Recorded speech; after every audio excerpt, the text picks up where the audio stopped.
لا في مجلس الشعب ولا في الجمعية التأسيسية ولا في مجلس الشورى ولا في غيرها. فأنا حين أطرح قضية للنقاش لا ينبغي على الإطلاق أن ألزمك بما أراه أنا، ولا يجوز لك يا أخي وإن كنت من النخبة، لا يجوز لك أن تلزم غيرك بما تراه أنت.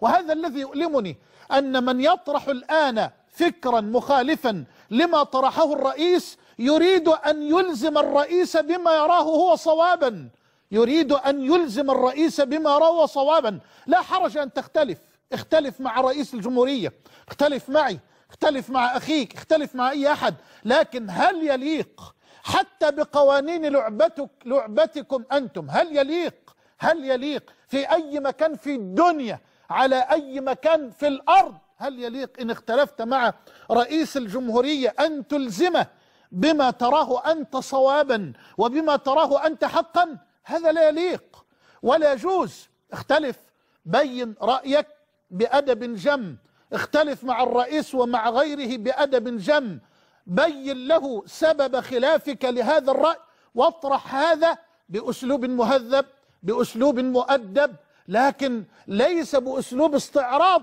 العضلات وليس بأسلوب استعراض القوة. فيجوز بفضل الله تبارك وتعالى أن نخرج إلى الميادين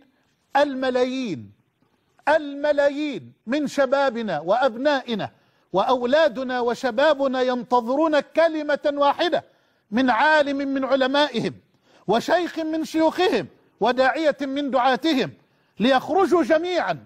إذا كان الأمر كذلك، إذا كان البعض يتصور أن استعراض العضلات في الشارع لتحطيم العظام ولتكسير العظام هو الحل الأمثل لإلزام الرئيس أو لإلزام البلد بسياسة معينة رغم أنف الأغلبية، فهذا أمر لن يقبل على الإطلاق وسيدخل بلدنا في نفق مظلم. نستطيع بفضل الله جل وعلا أن نخرج ملايين الشباب، ولا أبالغ إن قلت عشرات الملايين، لا أبالغ إن قلت عشرات الملايين. يا أخي إن كنت تعارض الرئيس فعلى العين والرأس فهناك من يؤيده، إذا كنت تختلف مع قرار الرئيس فهناك من يؤيده، وقد أيد الرئيس في قراراته، أو لأكون دقيقا في معظم قرارات الإعلان الدستوري وبنوده وقراراته، كثير من أهل العلم وكثير من أهل الفضل ممن لا يريدون سمعة ولا مكانة بل يريدون وجه الله، ثم يريدون مصلحة الوطن، ثم يريدون انطلاقة جديدة لبناء مصر. الجمعية، الهيئة الشرعية للحقوق والإصلاح بما فيها من علماء أجلاء، مجلس الشورى بما فيه من علماء أجلاء، الدعوة السلفية بما فيها من علماء أجلاء، الجماعة الإسلامية بما فيها من علماء أجلاء، وغير هؤلاء اختلف معه في بندين، ما فيش مانع على الإطلاق، لا حرج.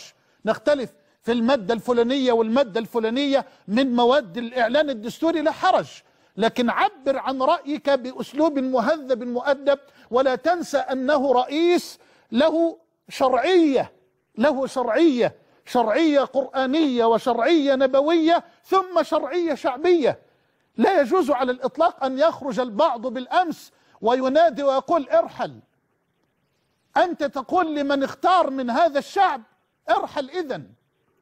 طب هذا لو رحل وجاء بعد ذلك رئيس من هذا التيار وخرج الإسلاميون عن بكرة أبيهم وقال له ارحل، طب ما هي النهاية؟ ما هي النتيجة؟ إذا لا كرامة لشعب مصر ولا قيمة لاختيار هذا الشعب على الإطلاق. هذا له حق بنص القرآن وبنص السنة، ثم حق بإرادة هذا الشعب العبقري. صحيح لا توجد أمة على وجه الأرض يا أخي، لا توجد أمة على وجه الأرض